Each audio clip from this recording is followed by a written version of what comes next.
En manager te worden van de Aldi hebben gezworen gesprek gehad. Gewoon bij de directeur ben ik zeg, herkent Geren een goede manager op het eerste gezicht?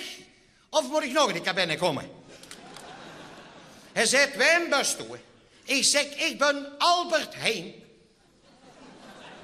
Albert Heijn zegt, ik zeg, ik ben niet van de supermarkt. Hij zei, dan waarom denk je dat ik dich moet aannemen?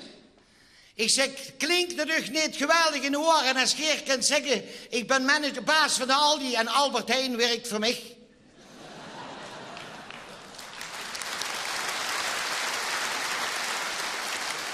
Hij zei, dat is een gooie. Hij zei, ik zoek iemand die niet bang is om te werken en nooit krank is. Ik zeg, moest ze mij gaan nemen? Ik ga op dich zoeken.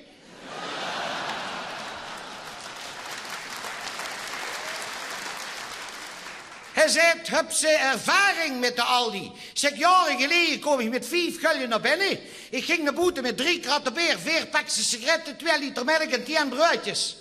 Dat kan tegenwoordig niet meer, met allemaal die camera's.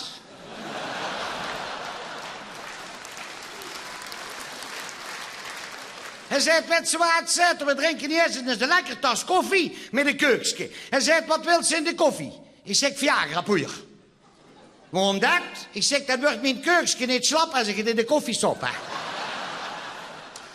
Hij zei, best toen getrouwd? Ik zeg, jo. Hij zei, werkt 10 vrouw? Ik zeg, jo. Ze zei, wat voor werk doet die? Ik zeg, 's morgens werkt ze met de deur uit. En 's avonds werkt ze op mijn zenuwen.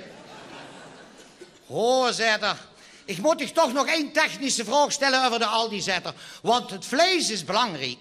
Hij zei, als toen mij vlees aan zou moeten bieden, wat zou ze mij dan aan prefereren? Ik zeg, als ik 10 gezicht zou zien, zou ik terug pakken. En ik word aangenomen. Och, de eerste dag dat ik bij de Aldi daar aankom, spiet me toch een mandje tegen de raam.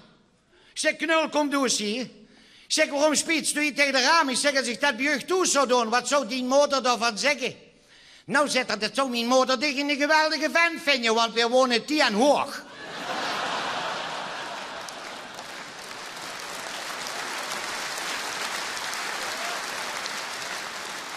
Een paar weken later stond ik door de raam te kijken, gauw niet in de gaten dat de baas achter me stond en zuurde dicht dat.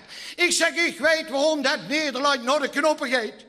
Kunt er even mee staan zetten, hoezo? Ik zeg, ik sta nu al 3 uur uit het raam te kijken. En in die 3 uur heeft de manager van de Lidl aan de overkant nog geen fluit uitgevoerd.